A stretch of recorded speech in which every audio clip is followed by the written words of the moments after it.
Episode 1 is going to be my friend Luke Sharkey.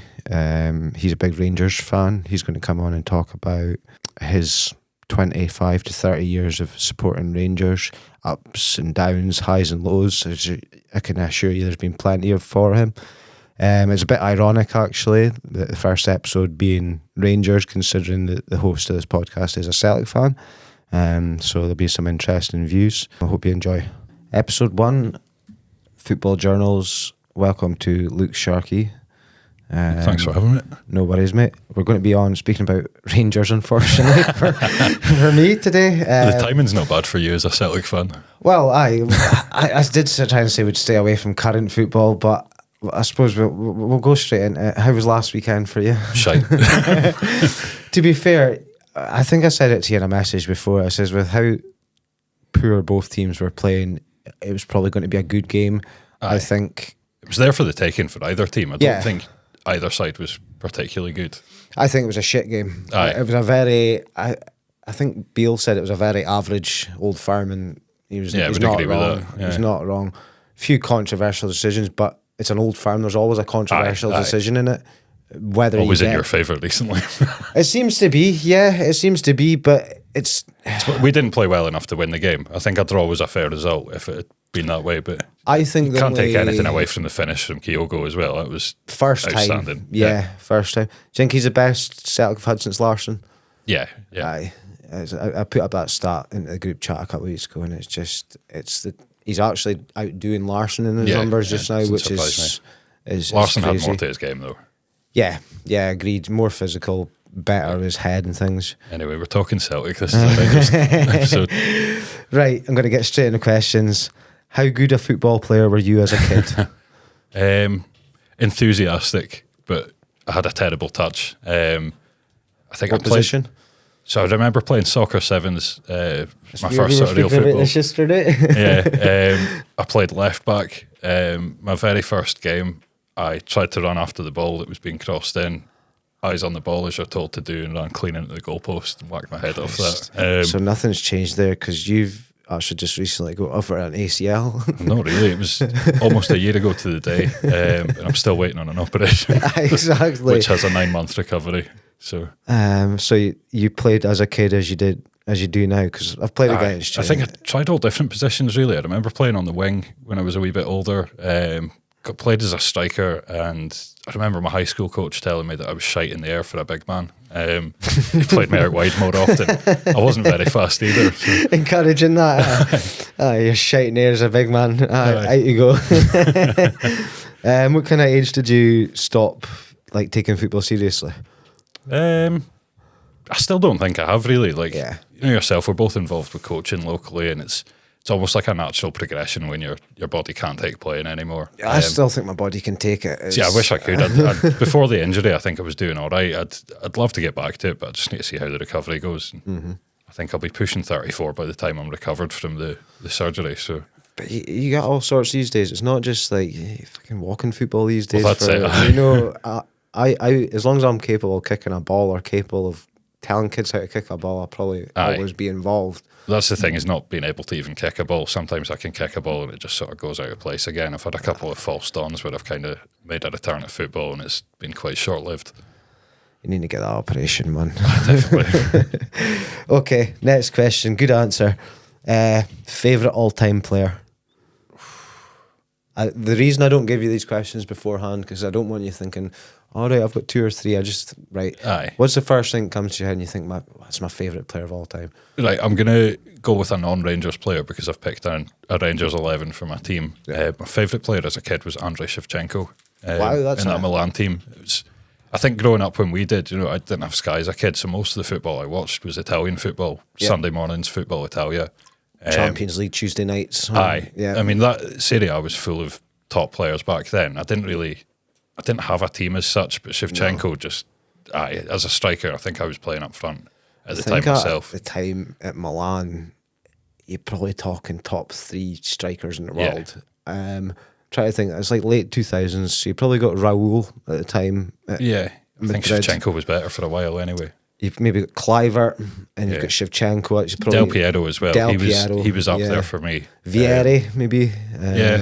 Crespo. Different kind of striker. Vieri. Crespo was another kind. All of them great numbers for goals, though. You're talking like 5 players in the same league all scoring 20 plus goals in a season. Well, you kind of just taking it out of my mouth there. It just shows the strength of the league at the time, particularly against like some of the best defences in the game as well. Yeah, I spoke about this on another episode. I'm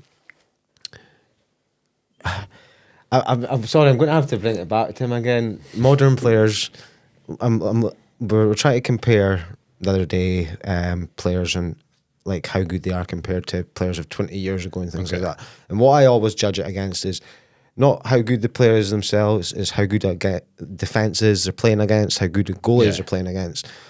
Now, in my opinion, if you're lining up against a Cannavaro, a Thuram, a Conte, a Nesta, a Maldini, a Yapstam, it's a lot better than lining up against a William Saliba or a Lewis Dunk or something like that. Yeah, I would agree with that. So that's why I think these players are slightly better. They've got more to do against these world class. There's differences. I think footballers nowadays are more athletes than they were back Agreed. then. Like, yeah. Look at players like Gascoigne, Maradona, who had their flaws off the pitch and that. There's no room for error like that nowadays. It's all top level. Everything's under a microscope. From their diet, their mental health, their sleep, everything's regulated heavily.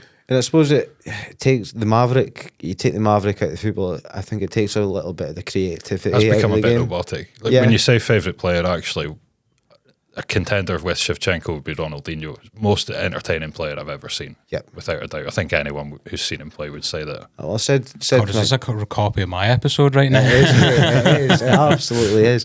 But I think this is going to be a theme with Ronaldinho. Mm-hmm. I've spoke to my kids down at my coaching and down at my boys' league, and I always say, like, you play a smile on your face, enjoy your game.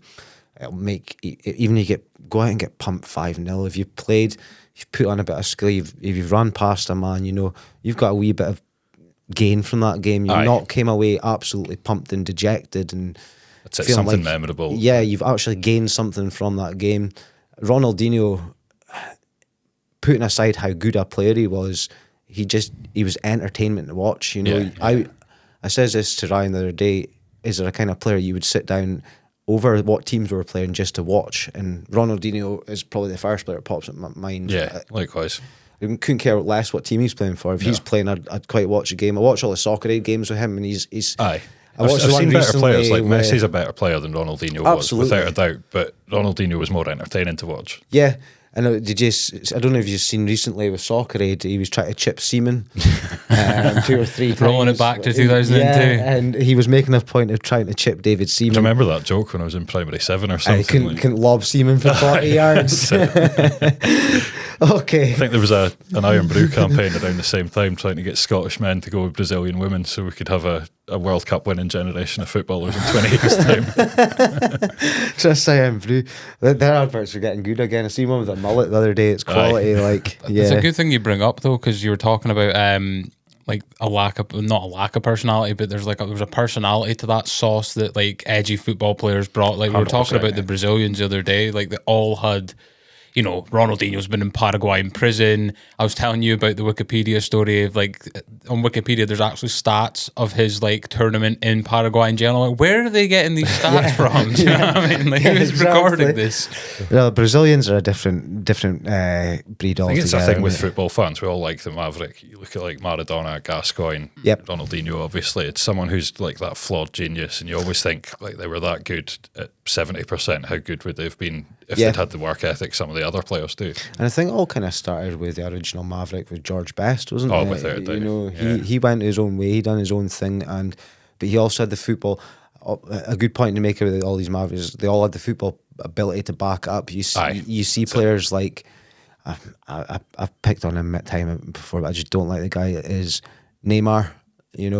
He's all flicks and tricks, but no end product. There's no end product, or not enough of it anyway. There's never a Ballon d'Or contention. There's nothing like that. It's all for him. It's all for show. There's never anything for the team.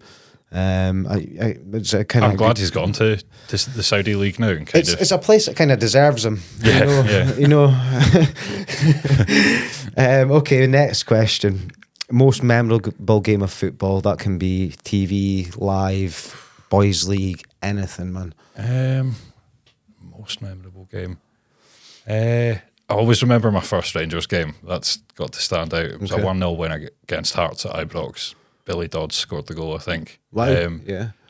I don't remember much of the game, really. It was a 1-0 win against Hearts, so pretty routine, but just experiencing a big stadium for the first time and going to see Rangers play live at the time was brilliant. You know, I Billy think Dodds, that's a throwback. Aye, absolutely. I think Neil McCann played that day as well.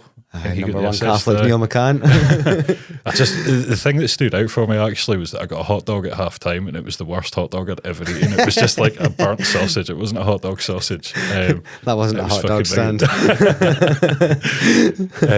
I think I was 7 years old at the time or something like that. And like all my family were Celtic as well, which is kind of why I started supporting Rangers as a kid. Really, it was wine my granddad. This is becoming a theme as well. They're literally the polar opposite. So going against the grain. We found that family. I'm Celtic through and through. My family is Celtic through and through. But we found this with a few people that if their family's quite heavy, they tend to be not. It's either the complete opposite or just something that doesn't agree with what that club is. Aye. My mum always reminds me about a time when my granddad had pulled me up about supporting Rangers, and he was, you should support your local team. Why are you not following Elgin City and that?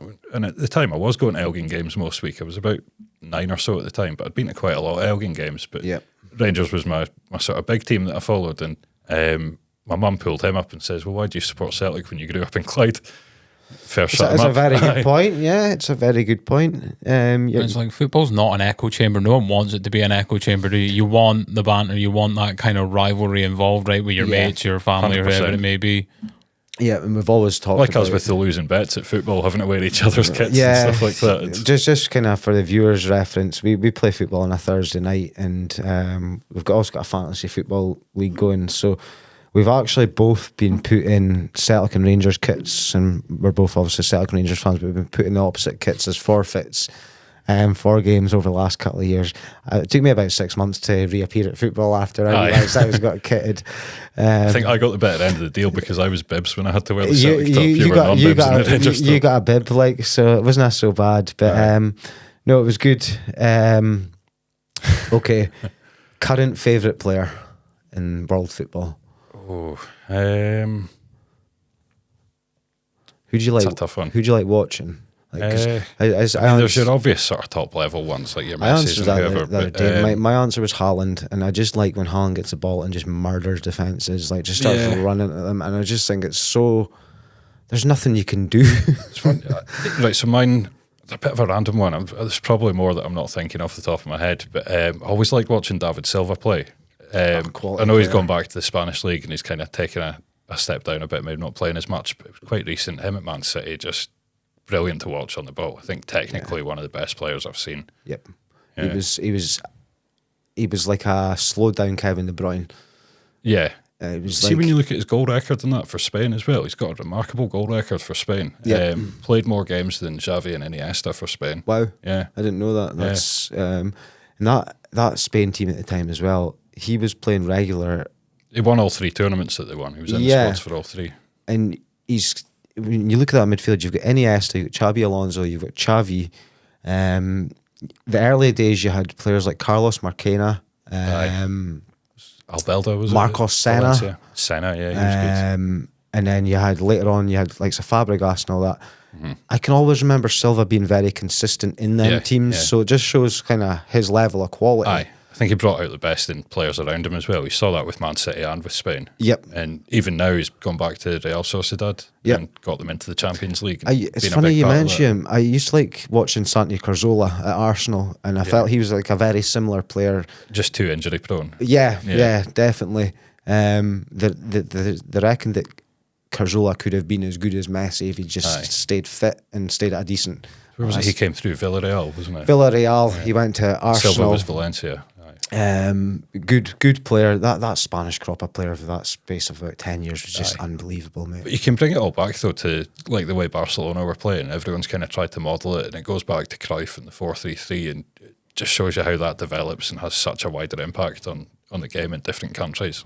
Yeah. Do you, like, as a coach, do you try and take in any of that philosophy when you're coaching kids, like keeping the ball on the ground? Or 100%. I believe, if you have the ball, you're not conceding goals, you're in control of the game. It's a formation that sort of allows the team to be fluid as well. 4-3-3. You can go to a back five or a back, whatever you want really in defence. It's very flexible. It's I'm a big believer of keeping the ball on the ground.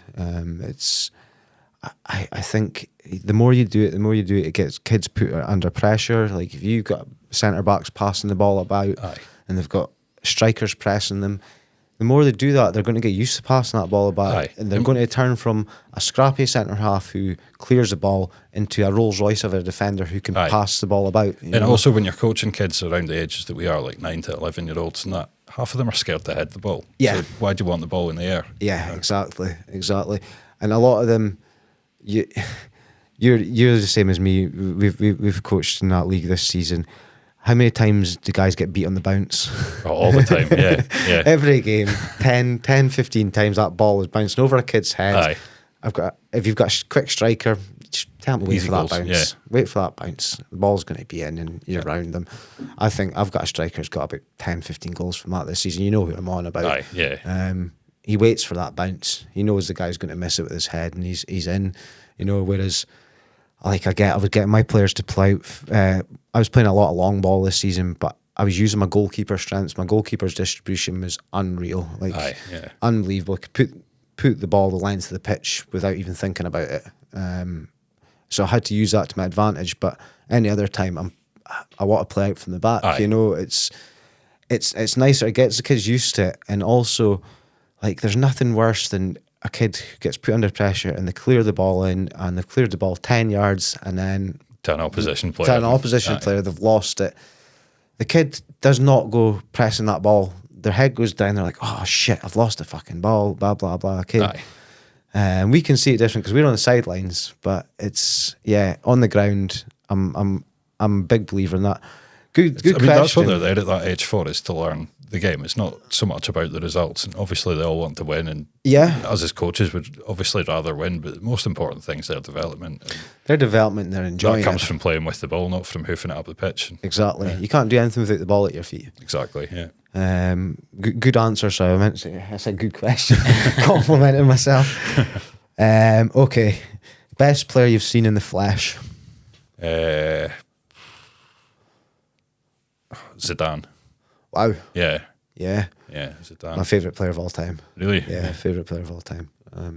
There's nothing that man can't do by football. I don't know if any of you have watched the documentary on YouTube. It's just 30 odd cameras pinned on him throughout an entire game. Every camera just follows him. Was this at Madrid then? Yeah. At Madrid, and it's done to classical music, and it's one of the most beautiful 25 minutes you'll ever see in your life. And some of the things he does with that football, you don't, because you're watching it from this broadcast view, you don't see some of these things he's doing up close. Yeah, and it's just some of the wee touches and flicks and that. And it's over in a second, so you don't even think about it, but then you see it slowed down and think. They say that he had eyes in the back of his head, Zidane, because he always knew what was behind him, and he was always flicking balls over players and things like that. Just constant scanning the head on a swivel the whole time. You see it with the likes of Xavi and that. All the best midfielders, they've got that in common. Did you see Zidane play against Rangers? No, I saw him play against Scotland. Wow. Yeah. 2006. The Euros qualifying. Wow. We were speaking about this game yesterday. We were speaking about the France leg yesterday. It says it's the twice. I'm going to ask that question in a minute. The twice that I've cried in football was 2003 when we lost to Porto, and 2006 when James McFadden scored in Paris. Unbelievable goal, wasn't it? So there's two times I cried in football. The home game was Gary Caldwell. Yeah, we did the double over him. Yeah, right at the end of the game. Absolutely. And then I've been to a few games at Hampden, but that was the best atmosphere I've ever seen there. Yeah, without a doubt. Did you manage to get to a few games that campaign, or it was just just that one? I think there might have been one other one near at the start of the campaign. But what I remember from that is that France and Italy had just contested the World Cup final, so it was the toughest group we could have possibly got. Yep. And only a defeated Georgia cost us getting through the group as well. That's it. So that's why I'm kind of Italy thinking. not put us out last minute as well. A free kick or I think it something. was 2-0. Tony. Luca Toni. Remember Disgusting. the free kick was given though, and it wasn't a free kick. Foul on Alan Hutton, wasn't it? Yeah. Given the other way, and then they scored. But I think that made it 2-0. I think it was 2-1. They went 1-0 up, and then Barry Ferguson equalised, Aye. and then it was like 96th minute, literally right at the shot clock, as they would say in basketball. And yeah, But I think we sayonara. needed to win the game after Yeah. losing to Georgia. So, and that's why I'm treating this campaign with just a wee bit of caution. We've lost in Georgia a couple of times before, so Yeah. I think we've got optimism to look at this campaign though. we could be qualified without playing again if it's Yeah. a draw on Tuesday night. Exactly. There's a lot of hope for Scotland just now. I think we'll get through. We need to be looking at winning the group now, hopefully. Yeah, I'd say that's Yeah. realistic. My dad said something recently about, would you not rather just finish slightly further down, because we know Scotland is going to get knocked out in the Euros, and just get the big teams. And I can kind of see that. I do want the big teams. I don't think the draw's seeded. I think it's quite an open draw, is it not? I'm not too sure how it works. It's madness how it works with these nations I leagues. saw a and table floating seedings about and online everything. last night though that was like said something about Scotland being the number one ranked team. In I don't know what it's based on. It must just be the qualifying campaign. but Okay. we're the number one ranked team based on qualifying. I'm not sure if that has any bearing on the Wow. groups or not. But Okay. yeah. So that France team, you're talking like Henry. Ryan, can you pull up a lineup for that if you could find that? What year are we talking here? 2000 Scotland versus France. Cool. Thank you. Probably talking like Henry. I can't remember off the top of my head who played in the France team, but Thuram would have still been going. Thuram, towards the end? Barthez, maybe Willie Sagnol, Vieira. Vieira. So that's some big players. Like Aye. I've never, like I've been to Scotland games, I've been to Celtic games, but I've never been to like that kind of stage Aye, of game yeah, before. Just to beat them home and away, like World Cup finalists, and then give Italy a good game both times as well. Yeah, that's like Is it the France team or the Scotland team we're wanting here? France team. the France team, please, mate. So you've got like the staples like Henry, Vieira, Sagnol, Yep. Abidal, Coupe, Florent Malouda, if you remember him. Yeah. Boomsong. Did he not play for Rangers at one did, point? yeah. Left for Newcastle for quite big money. 8 million. Lillian Thuram, like you mentioned, David Trezeguet, Wow. Claude Makelele, and Frank Ribery. Oh, so Zidane didn't play that game? Nope. Okay, maybe I haven't seen Zidane. Oh well. Even you Maybe could, put Ribery in you there could then, he probably was pick class. any one of them players yeah. to throw that in there, because yeah, that's unbelievable. Like I know I've spoken about the current France team, but I think that France team beats the current France team. Yeah, I mean, the French have always produced really good players. And just speaking on Zidane, was his last game not the final, Final, yeah. 2006? Final. Yeah, because he put Such a shame for his career to end that way. put the nut on Materazzi. Oh, I was actually going to mention this in one of the other episodes. Up until that point, he had an unreal final. Yeah. He was all over them. Panenka like- the penalty. Yeah, like in a World Cup final, to do that, to have the balls to do that In the is- last game of your career, It's yeah. just silly, man. It's just silly. And then you hear about the reasons for the sending off, and you can understand why he did it a bit, but you do just need to keep the cool on the pitch, don't you? Yeah. What was that's it? It was his sister or his mum or something. He'd said something his about mum in his Algeria sister. or something Aye, like that. something like that. Yeah, because I forget his family's Algerian, isn't it? Yeah. Right. I know the answer to this, so I'm going to ask you in terms of highest level. The question is, have you met a professional football player? I know you have. Yeah. Who's the most famous professional football player you've met, like face to face? Ali McCoy's probably. Ali McCoy. Yeah. That like legend matches and things like that. Yeah. I've met quite a few of them through these. I'm trying to think of someone outside of Scottish football, because there's probably a couple as well, but Yeah. I can't think off the top of my head, so I'll go with McCoy. Yeah. Okay, magic. Luke's also got a Kevin McKidd story for another day. Oh, Yeah. oh no! I think I might have seen this in the comment section. Something about not paying a pint tab. Yeah. We'll cross reference when he's in. Okay, so I'm going to move on to Rangers. Sorry, my last question. Has football ever made you cry? I I don't think so. No, I'm not just not even much of a crier. after Aaron Ramsey missed that penalty. I felt like it. I was trying but happiness, I tell you. I just think how different things could have been if he'd scored that penalty, because we would have gone into the Champions League as top seeds the following season. You would have. Yep. The money that comes along with that, I think Van Bronckhorst would have been given the whole of last season. Yep. Things could have been so different if Aaron Ramsey had just scored his penalty, or even if Connor Goldson had cut out the cross. But hey ho. If some buts, mate. I know. That's it. Like, okay. I knew Ramsey was going to miss, though. I said to my pal in the pub, as soon as Ramsey stepped up, he's going to miss. He was the big signing. You could just kind of tell. It's always something that happens in the shootouts. Just in the stars. Like, so I want to talk a little bit about Rangers 2008 team.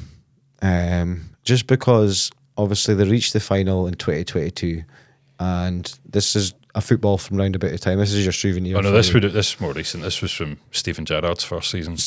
From the second round about the second final. Yeah. So there'll be a few names from the 22 final on here. Yeah. I want you actually to talk about this, because I think it's a really cool story how you came about this. Just tell everyone, because it's not actually, it's yours, but because I've taken it. Because you've taken it. So okay. My wee brother Flynn, when he was 14 or so, he broke his leg playing football at school. Bad challenge from the other kid who supposedly was out to hurt people. A bit of intent behind it. Ended up with quite a bad leg break, feeling a bit down about it. So I decided to try and cheer him up. I was going to message the SLOs, the support liaisons at all different clubs, so try and get them to just sort of send him something to cheer him up, or if they had a player who'd had a similar injury that could write him a wee note or something. I'm just going to put in there that you are the support liaison officer for Elgin City. Yeah. That's right, yeah. So I'd written to them, it was every top flight club in Scotland and England, a couple on the continent as well, like say Juventus, Bayern Munich and that. Didn't get a huge amount of responses, but maybe 10 or so clubs did send him stuff. So Rangers sent him signed ball by the whole team. He got a letter from Stephen Gerrard and another one from Jermaine Defoe. They'd just both joined the club that summer as well. Bournemouth were really good as well, actually. Eddie Howe was the manager at the time, sent him a letter as well. He got a card signed by the entire first team as well from Bournemouth. He got the same from Crystal Palace. Various other clubs sent him bits, and then my other brother had a pal who worked at Man City at the time, so he managed to get him like a signed Man City shirt and a couple of bits like that. That's awesome. But he's now really that into his football, to be honest, and he's gone off it more since then. I think having the injury, he couldn't play for ages. And, so I went up to my mum's a couple of years later and found the ball lying out in the garden. It was rained on and everything, so I thought, right, fuck you, I'm taking that home. That's mad though, but it's good that the clubs are doing that. It's good for you to do that for your brother. But it's awesome to see that clubs are actually taking the time to go and get something like that. Even clubs we had nothing to do with, like Bournemouth, sending bits like personalised letters from Eddie Howe and things like that up to the north of Scotland, when we've never had any interest in Bournemouth. Really, it was exactly. Can we just talk about how good of a human Jermaine Defoe is as well? Does anyone? Unreal, mate. Does anyone remember his relationship with the wee guy at Sunderland? When he passed away, it was really sad. That he's still very involved with the family and things. Family he's become afterwards. like personal friends with them, and I honestly hate it when good guys sign for Rangers. Honestly, I really do. It's but no, honestly, the guy's one of the best people in football. Outstanding footballer as well. I think until very recently, he was in the top 10 Premier League scorers of all time. Yep. He was just knocked out of it by and someone in he's the last few also years. one of these rare, if you've heard about the 1% club in football, he's one of these guys. One of the guys to score 5 goals in a Matters? Premier League game or something like that? No, the 1% club is... Is this One Matters charity? They're trying to get everyone to sign up to One Matters charity for all Premier League football players to donate 1% of their salary to charity. And I think Jermaine Defoe was one of the first ones in there. So good on him. He's awesome. It doesn't sound like a lot, 1% of what they make, but then you think how many other charities they're also giving to on top of 1% that. 1% of what they make is more than any of us make in a year. Yeah. It's unbelievable. Defoe was so underrated as well. I remember, do you remember AVB? Yeah. When he was Spurs manager, he came out and said Jermaine Defoe is just as good as Radamel Falcao, and Falcao was the best number 9 in the world at Atletico Madrid at the time, and everyone laughed. But if you look at Defoe's record anywhere he has went, anywhere in England, MLS, obviously when he came up. Was he in the Portsmouth team that won the FA Cup? Oh, that's a good I question. think he might have been. That's a Harry very Redknapp. good question. Because Spurs had like a really weird period of where they sold him, Robbie Keane, for like 6 months and then bought them back. Yep. Yeah, Like pretty made a huge profit as Yeah. well. Yep, because they had a front four of Darren Bent, Pavlyuchenko, Robbie Keane. No, front five, Defoe and Crouch at the time. Yeah. And Crouch went to Portsmouth at some point as well, didn't he? Yeah. And there was the both of them there. I always think Crouch was criminally underrated in his career. That goal against Man City. Goal against Man Real, City wasn't for it? Stoke is just something else, mate. Even some of the goals he scored for Liverpool, like the overhead kicks and that, do you know what I mean? I Like, just love him as a personality as well. Like when you see him on the telly or on podcasts and whatever. His podcast's quite Aye, good. that Like, I don't question I like got he's, asked, what was he's it? sponsored by Brewdog. Yeah. Saying that, if Brewdog want to sponsor me, go for it. What was it he said? If I wasn't a footballer, I would probably be a virgin. So his missus is gorgeous as well. She's lovely. Like, right, I'm going to go on to 2008. So I asked you before. I done it to Ryan the other day. Can you name me the 2008 starting lineup for Rangers against Zenit St Petersburg in the UEFA Cup final? Probably not the entire team. Can you name any of them? I know Neil Alexander started. Do you want the formation? It would have been a 4-4-2 of sorts under Walter. Surely. No, that was a 4-3-3, mate. Yeah. Yeah. Okay. So Neil Alexander in goals. Yep. Hutton at right back. Nope. Hutton's not in it. Is that Morris Ross or someone like that at right back? Kirk Broadfoot. Kirk Broadfoot, Jesus. jeez, that's a name he's not heard for a while. It's mad to think he played in a European final. Yep. It gets madder than that. The centre halves would have been Weir and Queller. Yep. How good was Carlos Queller for that couple of seasons? Outstanding. We'll get on to my 11 later, but he very nearly made the cut. He was that good. Brilliant Just player. wasn't quite there long enough. He was one of the players as a Celtic fan. I thought, oh, fuck, not him, King, because you had him, you had a chance. He's like, probably the best defender we've had in my time watching Rangers. yeah, just pure. I can't think of anyone who was a better player than him as a centre half. I suppose agree. you kind of warmed to him as well, right? Because you're a Villa. Well, you were a Villa supporter. I'm a still Villa are. I'm a fan. Yeah, He he ended up went to down there, Villa. didn't he? He done pretty well at Villa. It was a good Villa team back then. Yeah. He was always one of these players that was never below a 6 out of 10 or 7 out of 10. Yeah. He never had a bad game. Never great, but never had a bad game. That was centre half's left back. Papach. Yeah. Who played defensive mid? Now this is a player I didn't even know I fucking played for Rangers. Hemdani. Did you know that, Ryan? No, I wouldn't know off the top of my head, no. He was actually... I had him slightly under consideration. He wouldn't have made my starting 11 for this team, but possibly the bench. And it was because he didn't play that much, but he always played in the big games, especially under Walter Smith. Like any big game, Where did he play. come from?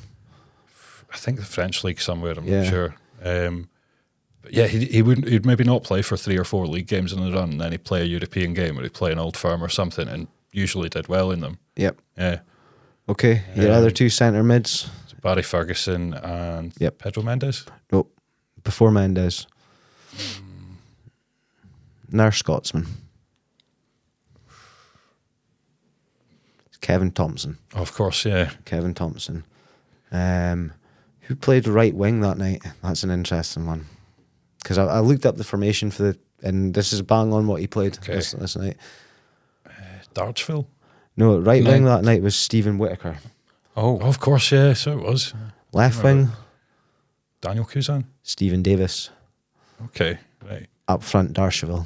So it's not a 4-3-3 then. Stephen Davis and Stephen Well, Whittaker have played there. I call it a 4-3-3 while wingers. That's what I would call it. I've never watched the game back, but I don't imagine that would have been. Can you name any of the players from the Zenit team that night? Now, there's some interesting names in there. Yeah, because they went on to beat the Man United Champions League winning team They in did, the yeah, Super right, Cup. yeah. Can you name the manager? Dick Advocate. Dick Advocate was the manager. Oh, wow. How the irony of that. I believe there's one more- was Fernando Dixon in the team as There's well. another irony Really? one. Jesus. Yep. And then they had Andre Arshavin as well, who was Yep. just outstanding. They also had Malafeev, the Yeah. goalkeeper, who was unreal for his time, and they had Timoshuk, the wee Football manager legend. Yeah, we centre Ukrainian. defensive midfielder who's actually an outcast in his country, home country of Ukraine these days Because he played in Russia. No, he fled when the war started. So Okay. he got out of the country and he's Yeah, because they want all the men to stay and fight rather. Yeah. Yeah. okay. Right. 2020. More than I thought I would. That's good. That's good. And I've also got my notes. Boyd, Novo, and McCulloch came off the bench. Yeah. Back in the days when you could only have 3 subs. I think the big talking point before that game, going by the news articles, was Boyd over D'Archeville. And Boyd seemed to be starting all the league games, and D'Archeville seemed to be starting the European games for Rangers. It worked. Yeah. It worked during the run, so why would you change it for the final? Yeah.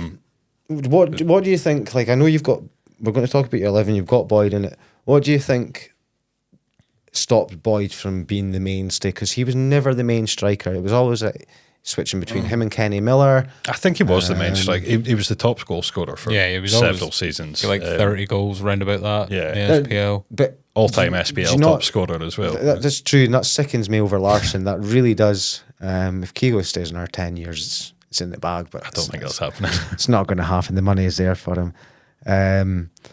Whittaker right wing. That's a bit of a fucking strange one. But he was a good player, Whittaker. you can say one thing about Walter Scott Smith. Brown's assistant recently at Fleetwood as well. Yeah, Scott Brown's just been sacked as well. It was the morning of the Old Firm, actually. Walter Smith always got his tactics kind of right in Europe, though. I remember you played a lot of penalty shootouts that season. It was defensive, but that's how it needed to be. I think it's the only way, really, that a Scottish club's going to have any success in Europe, and you're seeing it with the national team now as well. You get the defence right and build on that platform, and that's what Walter Smith did so well, even before the European run, during... Was Ali McCoist was assistant then, wasn't he? Yeah. I just remember that minging kind of light blue with dark blue kit he had. I just... Like, I'm not bad. I can admit when I see a nice Rangers kit, when I see a nice Celtic kit, it's a nice kit's a nice kit, but that one was just awful. 2022, bit of a different run, better run for yous. Some good results in that Dortmund game. I remember watching that and just my jaw dropping. Aye. Like, what the fuck is happening? We battered them. It wasn't Yeah. even just that we scraped through against them. Rangers were by far the better team in both Yeah, legs. I agree. That's what made it all the more frustrating, though, when you get to Frankfurt in the final and you think we've already seen off Dortmund and Leipzig. Would you have liked West Ham in the final? Yeah, I would have. I would have preferred that. I just think having an all-British sort of game like that, it makes it that wee bit more interesting.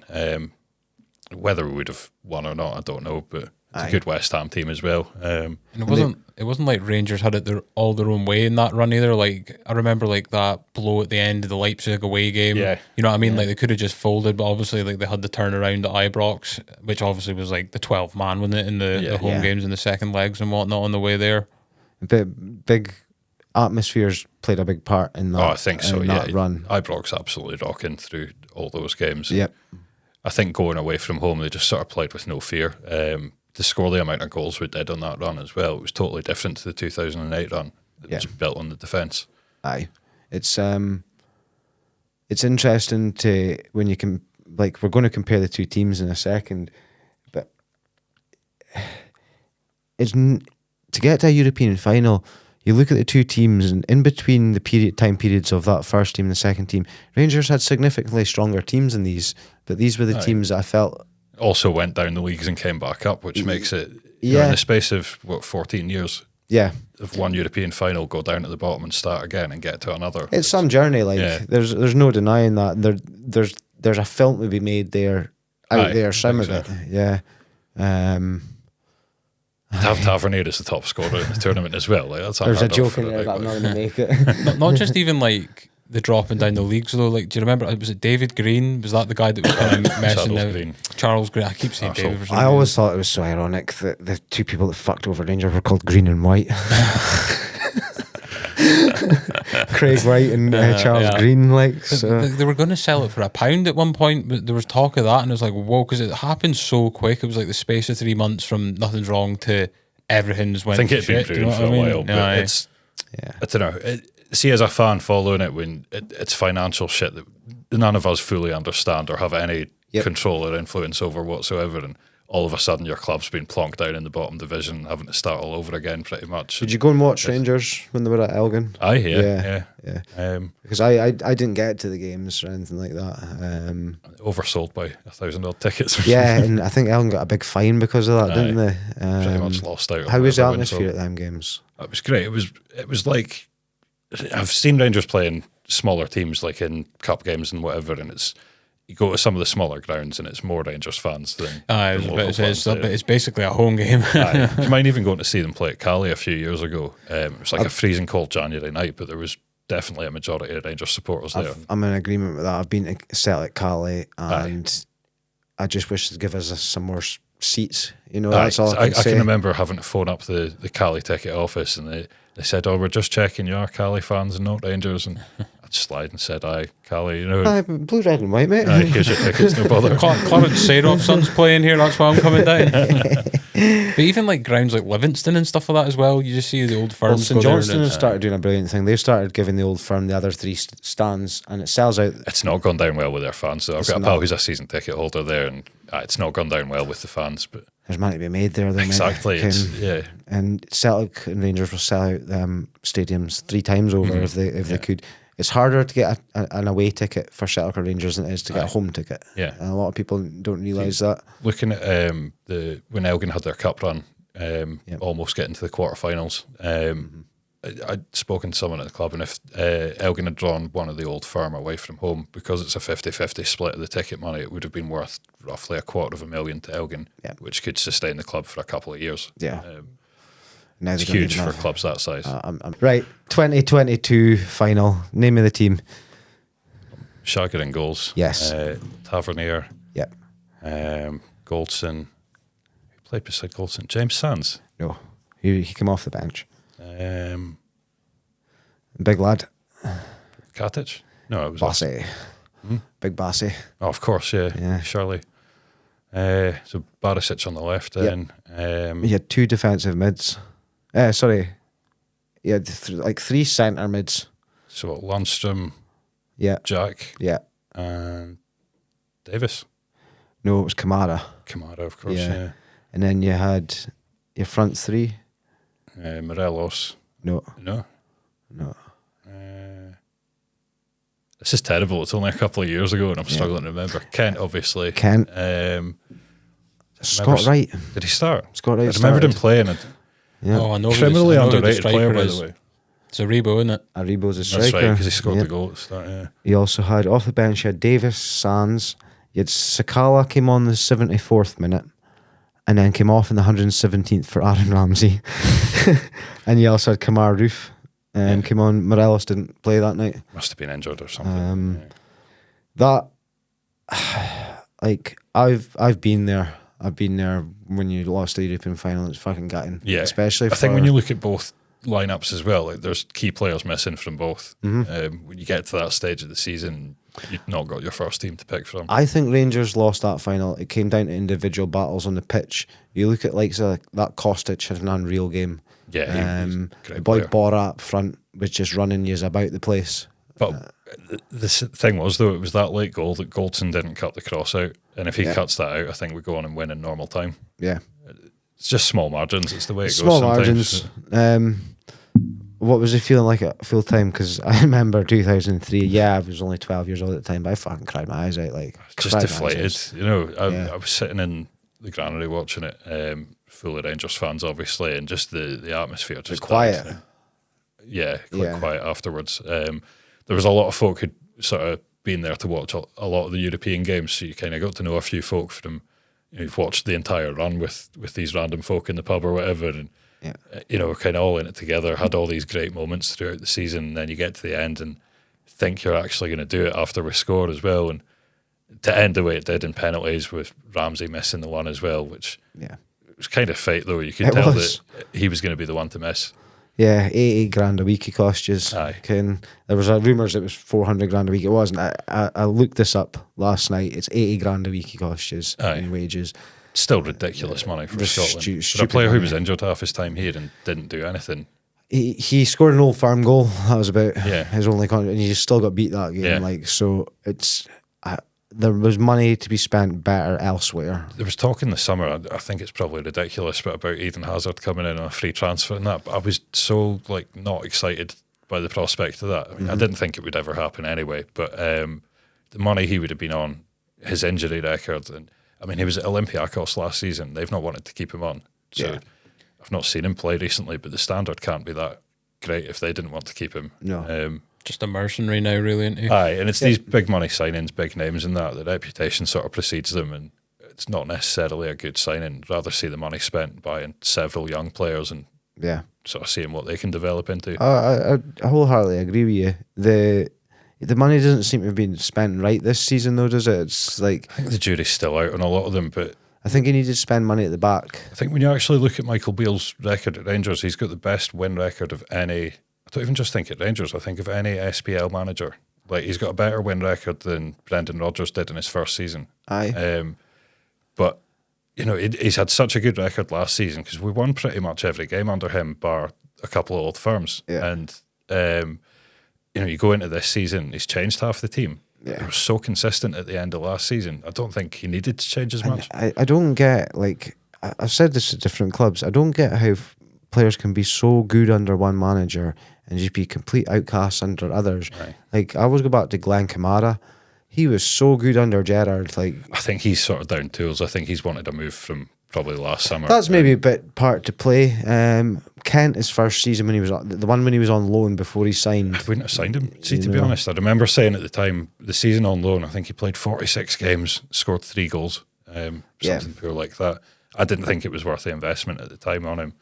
He came in, he was a great player for us, did lots of good things, but his actual end product was quite poor.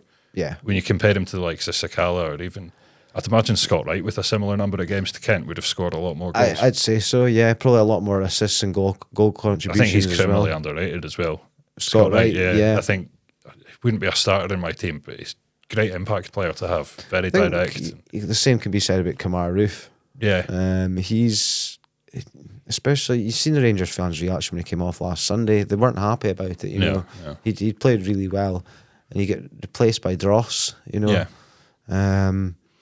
He's the best finisher at the club, Roof. Oh, without a doubt. That goal in the Europa League says it all, doesn't it? I think folk forget about that as well. Like, yes, he scores from his own half, but he also beat 3 men in a puddle and then fucking scores from 55 yards. Also, a criminal mistake in that final. You're taking off Sakala and putting on Ramsey's sole purpose of taking a penalty.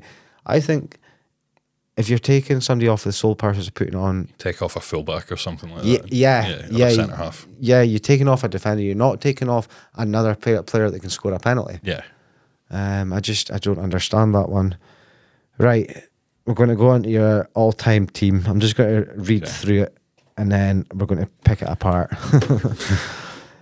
Right, you're going to have to give me this proper pronunciation for Tav, because I always say it wrong and I get fucking shouted at by Rangers fans for it. So just call him Tav. Okay, Tav. We've got Shagger McGregor in goals, Tav, Weir, Amoruso, Newman, right mids Ronald De Boer, Ferguson, Barry Ferguson centre midfield with Gaza. That's some centre midfield player in that. Like, Loudrop left midfield, McCoist and Boyd up front. Your subs bench is Stefan Kloss, Fernando Rickson, Majid Bagheera, Stephen Davis, George Alberts, Peter Lovenkrands, and Nat Shanova with Walter Smith as your gaffer. Right. Fucking hell, I'm turning blue. Right, we'll just start at the back. McGregor. We kind of spoke a little bit before it. McGregor over Kloss. You said Kloss more consistent, but McGregor just for the longevity. Yeah, and just some of the outstanding moments and that. I think also for the off the field antics, he's a bit of a relatable. He's a banter character. He's like, I think especially in Scottish football, we like that sort of character as well. I always go back to when he got kicked to the Scotland team and he's sitting with Ferguson on the bench, giving the press the fingers, like pretending like. I think too much was made of that because like they've gone out for a sesh after they've lost a game. And fucking, that's what happens, man. Yeah. It's like I don't. Scotland would have benefited from him over the last 10 years. Oh, 100%. Massively. Yeah. Like when you look at David Marshall and Craig Gordon getting in, but they're both quite injury prone over the time and everything. And McGregor could have had a lot more caps than what he got. I think we've got our problem solved now, maybe in Angus Gunn, but I hope so. For the last 3 or 4 years, he could have been in that spot. Even at his age. Even at his age, yeah. It just kind of shows the class of him. When you had Marshall coming in at Hibs, for example, and Gordon playing at Hearts, but then you've got McGregor playing in Europe and things like that, and winning things with Rangers. So Gordon coming in after, was it a broken leg or something like that? Yeah. I mean, I think he's the best on talent out of the three keepers we've mentioned there as well, Gordon. But no, McGregor, just for his sort of longevity and some of the saves he made, especially in the European run.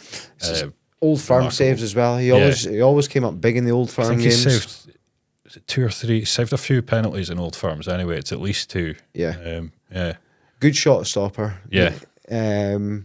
Maybe not the best distributor of the ball at his feet. I think that's been one of the criticisms of him, but that's only really come into the game in the last few years. I think his first spell at Rangers, a keeper didn't need to be good with the ball at their feet. Yep. It's a more sort of modern thing. Yeah, and I think, like, I always used to say it before an Old Firm, he'd start slow with the ball at his feet. I don't see why we never played Maeda up front. Yeah. Have him been running in at McGregor. You know, when McGregor gets that ball at the feet, as soon as you see that ball going back to McGregor, Maeda should be after that ball, you know. But it shows what I know. Even when you look at the start of his career, though, like, he actually started out as part of the Hutchie Vale, like, you set up. Yeah. But he's not one that gets mentioned along with it. Folk think of, like, say, Gary O'Connor and Derek Riordan and all these who come through, but McGregor was in that team as well. Came into the Rangers youth setup, and then he broke his wrist and broke his hand in his first year in the youth academy. So it kind of stunted his progress a bit. He's turned it round. He didn't make his debut until he was 22 or something like that, which isn't that old for a keeper. He was late breaking in, I remember. He had 2 loan spells after that because we were signing like Ronald Waterus and Letizzi, and they were getting in ahead of him. Yeah. It was only when he was about 24, 25 that he actually became a regular in the first team. That's interesting. Like, he's still gone on to make 350 odd appearances. Yeah. Insane, like, it really is. And he went down to England a couple of times, played regular there, and then came back as well. The next one's a controversial one. Like, I don't know what I like to get Rangers fans' opinions on. Is it Tavernier? Tavernier? I say Tavernier. Tavernier. Yeah, is he a Rangers captain material? I think so. My reasoning for this is, I don't know, he gets a lot of flack from Rangers fans. Folks saying that he's not captain material, but to my mind, Steven Gerrard and Gio van Bronckhorst are 2 of the best captains of their generation, and they saw fit to keep him as captain. Yeah. They're the guys who see him 5 days a week in training and see how he carries himself off the pitch. You know, as fans, we're only seeing the 90 minutes on the pitch, and there's been a lot of frustrating games for Rangers fans over the last few years. So I think he's made a scapegoat sometimes. He can be culpable defensively, but I think a large part of that's down to the system. I agree. You're not going to have a fullback score 100 and whatever goals over the last few years without them bombing on forward. No. To my mind, that's where the likes of Lundstrom or whoever should be slotting into the defence and covering for him. Yep. He does get exposed, but he's 6 foot tall as well, so he's actually decent in the air. He's better than folk give him credit for defensively, but I think the system we play leaves gaps on his side. And unreal finisher of a ball. Yeah. His goal the other week from 30 odd yards. Was that the Ross County one? Yeah. You know, he wasn't even, the way he ran up to the ball there, it wasn't even like he was set properly for it, and he still just found that wee gap in the top corner. The one against Celtic last season was just something else. Like, and you know, he's always got that threat. Even like coming back to like the question of is he captain material? Some of the goals he scored in that European run to drag us over the line. He finished. Did he not finish Europa League top scorer that season? I'm pretty sure. I doubt a defender's ever done that before. No, I don't think so. I can't think of a defender that's scored that many goals. Nowhere near. Maybe looking at someone like Sergio Ramos, that'd be a bit the exception. I don't think he's got anywhere near as many. He's got over 100 La Liga goals. Yeah, but mostly headers and stuff like that, right? Yeah. Or Tavernier's coming in at the back post, he's scoring That's set a very pieces good point. and all that kind of stuff. That's Both a very took good penalties point as well. Yeah. Okay. David Weir, one of my favourite Scottish players of all time. Yeah. Oldest ever Scotland international. Yeah. Could read a game, like didn't need the pace. Like, he was almost 37 when he came to Rangers as well, and he played for 5.5 seasons. And like Celtic never really exposed him, and they tried to, but they would never play fast players against him. It was always like, right, we'll play Samaras against him. It's like, but then he had the likes of Queller alongside him as well. So yeah, he could do his running he's for part him. of a good unit there. I did like Davy Weir, and as I say, good for Scotland as well. Even the career he had before coming to Rangers, like Everton won and the Scottish Hearts. Cup with Hearts, and Everton captain for a long time. Highly thought of down in England as well. And even now, look at the work he's doing at Brighton. He's technical director at Brighton now. I did not know that. Yeah. So a big part of their success recently has kind of come since he's come into the building. Wow. I think he'd have placed Dan Ashworth when he went to Newcastle. Right. Yeah. Right, the next man is probably the guy that gave me the biggest nightmares as a kid. Honestly, he used to scare me. Big Ammo. Big Ammo used to actually scare me. Like, Aye. I remember being about 10 or 12 and watching Rangers beating St Johnstone in a Scottish Cup final. He's were wearing like a weird kind of red coloured strip or something like that. Yeah. I don't know if you maybe remember that. Vaguely, yeah. I remember Amoruso taking off his top, and I've never seen a footballer built like that in my life. The guy was a fucking man mountain, and he was like screaming into the camera, and I was scared as a kid, like actually scared. But I remember him just being so. He wasn't a Rolls Royce of a defender. He wasn't great with the ball at his feet. He was just like, just a physical presence. Aye. And not a player you wanted to play against. Scored a decent number of goals as well, like free kicks and everything. He had a daisy cutter in him as well. He could hit a ball low and hard. I remember when he went to Blackburn. He was well known for that. Probably one of the best centre half Rangers had in the last 30 years. Scored a Scottish Cup winning goal on his last game, for the club as well. Is that right? Yeah. Big Catholic as well. Huge Catholic. First Catholic to captain the club, which I think that's quite an important moment in recent history as well. To kind of, when you look at, obviously there's still a lot of sectarianism in Scottish football, but I think it's not as bad as what we hear about from before our time, like the 80s and the 70s and that. Well, we spoke about the F word yesterday. We spoke about the F and the H word, but I'm not going to bring them up on here. No. But I think that like having him as captain, I don't think you hear that as much anymore these days. No, I don't. And when you do, it can be banter. Like, we'll banter with each other about stuff like that, but it's like neither of us is actually religious. I don't think that many people are these days. No, so exactly. It's something on your birth certificate. It's more about football tribalism now than it is about actual religion. There's only people in the Glasgow area that take this stuff serious. You know? And even then, if you ask them truthfully, do you take this? They don't. They don't. They don't give a shit. Religion's got nothing to do with football. We're going to have on this podcast, and maybe next year at some point, an Old Firm podcast where we just have a wee back and forth. But you'll find that there'll be no religious fucking banter on that shit because it's irrelevant. Exactly, it's irrelevant. Because it'll be cut. Well, there's that as well.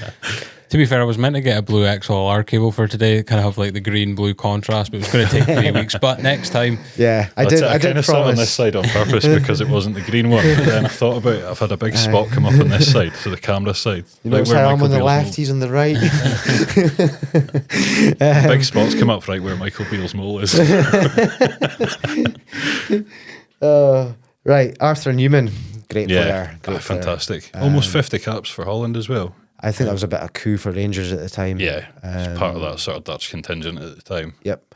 Was he there at the same time as Gio? Yeah. So you had, at the time, Gio van Bronckhorst and Arthur Newman. Yeah, but Gio played in midfield at that point. That's right. But that was basically your two starting left sides for Holland at the time. Yeah. And they're playing for Rangers against fucking Hibs. And then you have the likes of De Boer as well. And yeah. Did Frank De Boer play for Rangers? Only briefly, half a season or something. I remember that happening. I remember Dad being worried about that when both the De Boers signed for Rangers. Yeah.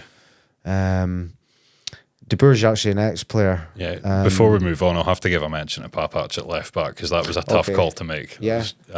He was a bit of an underrated one. I think so, yeah. A very quite consistent a lot of success player. at the club. And, a lot of caps for Bosnia as well, experienced international. I think he was their captain as well. Was he? Yeah. I never knew Captain that. Rangers for, I don't think he was club captain, but he captained us in other players' absence at times as well. Yeah. Good little player as well. I always remember him and Aidan McGeady having battles down that side. Like Ronald De Boer, and you're putting him in at right mid. Aye, I struggled with the right midfield. We've not had that many good right wingers, even in recent history. I don't think we've had a natural wide right player since probably Daniel Candeias. You see the likes of Sakala or Hadji or whoever playing out right. None of them are natural wide players. No. Candeias, looking back in time at like Walter Smith's teams, he had like a tendency to sort of shoehorn a centre midfielder on the right. So you'd see like Stephen Davis or Arteta or whoever playing on the right quite often. Even in the 90s, you had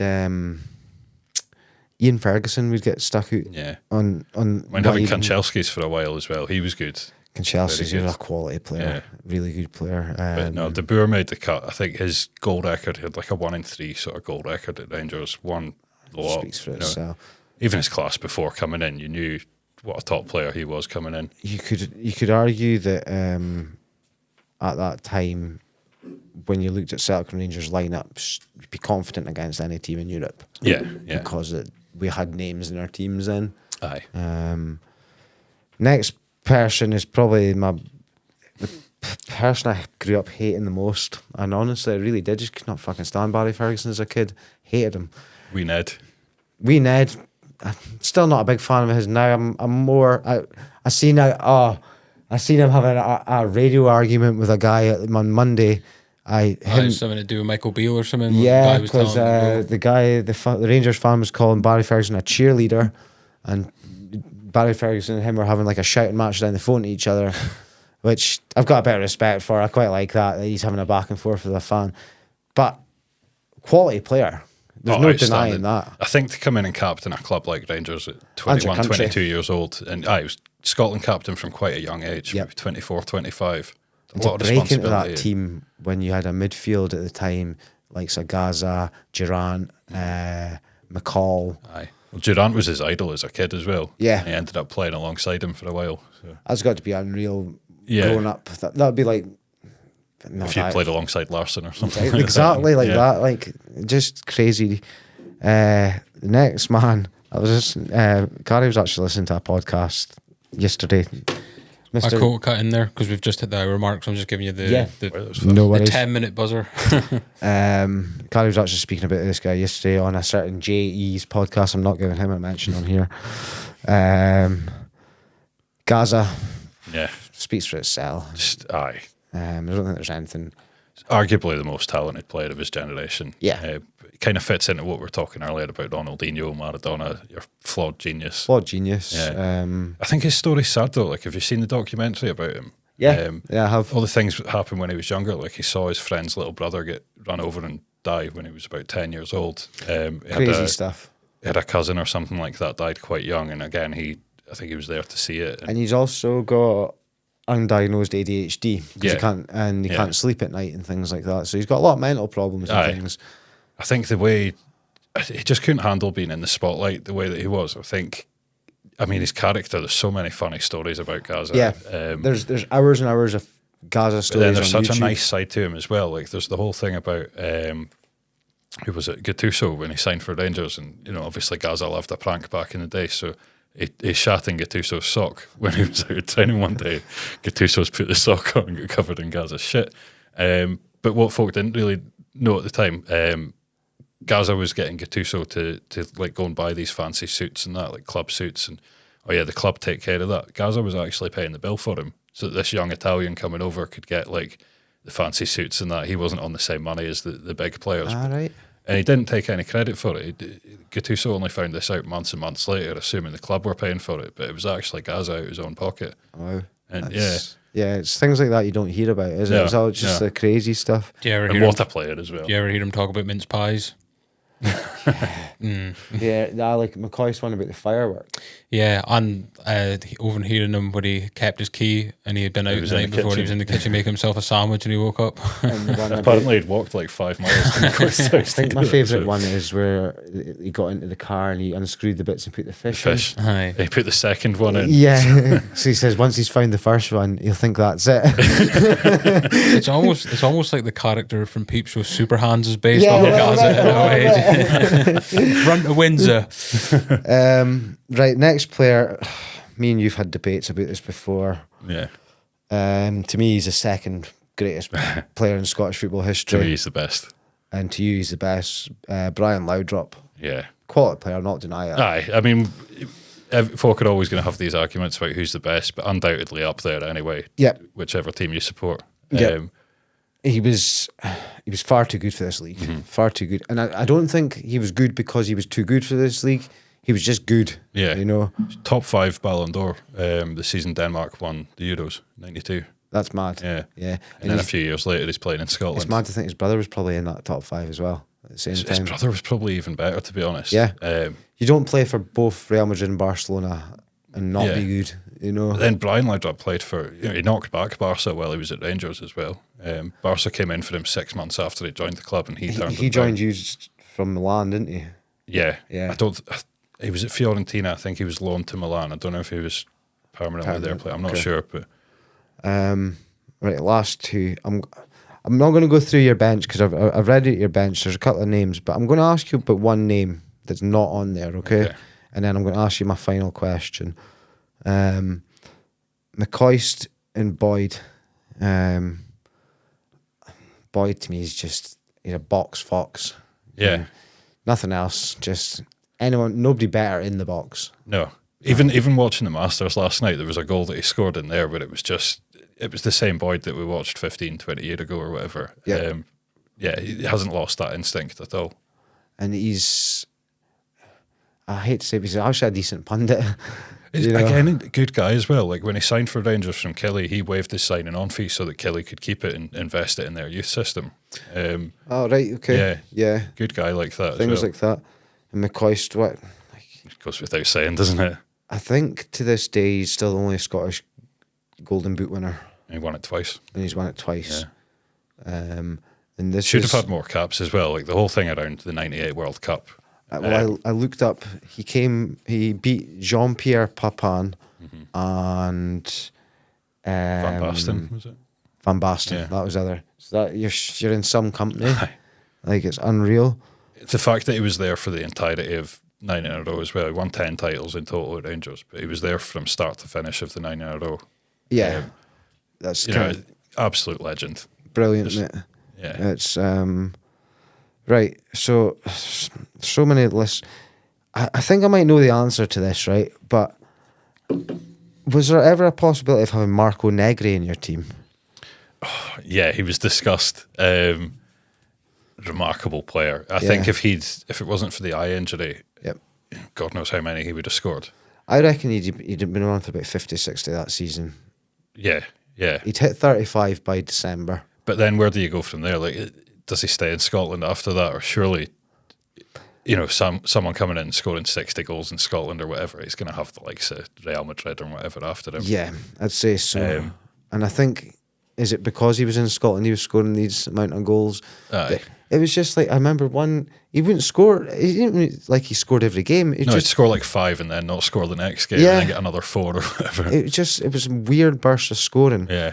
I follow him on social media and that, and he's like, I really like him as a person. I think a common theme with a lot of these players, likes of him or Arthur Newman or various other players, Nacho Novo being another one, like foreign players who've come to the club and still have a huge affiliation. Like you see these guys all the time at Heard Nacho Novo's accent these days? Yeah. He's pretty much Glaswegian. Aye. But, he opened a bar down the corner from Ibrox a few years ago as well. Did he? Yeah. I bet that's popular, man. He had a bit of a health scare not too long ago as well, did he? Something to do with I think he's in heart America now, coaching somewhere. Wow. Right. Okay. I've got one final question for you. Okay. I've stole these questions. If your life depended on it, who's taking a penalty for you out of anyone in the world? James Tavernier. Okay. Good. Right. Yeah. Okay, I'll take that. I think his technique as well, it's quite unique to go for the top corner so often with a penalty and to have the success rate he does with them. Yep. Like anyone's going to miss a few, but when you're going top bins every time, the ones that he does get on target, the keeper's got no chance. Is there any name that comes close, or is it just him? I mean, there's been a lot of good penalty takers. If I was talking Rangers exclusively, then it'd be between him and McCoist anyway. Yep. I said recently, Dennis Irman's my man for taking a penalty. Did he ever miss one? Never missed one. Yeah. Never missed one. And I'll probably go with him too then if my life depended on it. And I think the closest next to him is maybe Van Nistelrooy, who missed one in his career, I think. Aye, the Martin one against Keown. Arsenal. Yeah. Yep. Okay, mate, that's been an absolute pleasure. It's been good. It's gone by quickly. I didn't I think know, it. right? I didn't think it would be good to speak about Rangers, but actually, it's been good to speak about Rangers. You got to take the piss a wee bit. Yeah, exactly. And as I say, we're going to get an Old Firm episode done at some point, so we'll get you back on for that. To be fair, like seeing the exchanges on social media it used to have compared to what it's like in person has been very amicable. Yeah.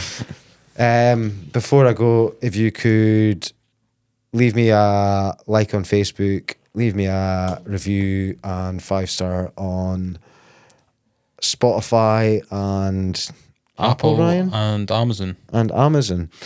And we will be back in October for episode. No, 3. this is episode 1. Yes. We're back. We've had to do it back to Wait, front just because of schedule.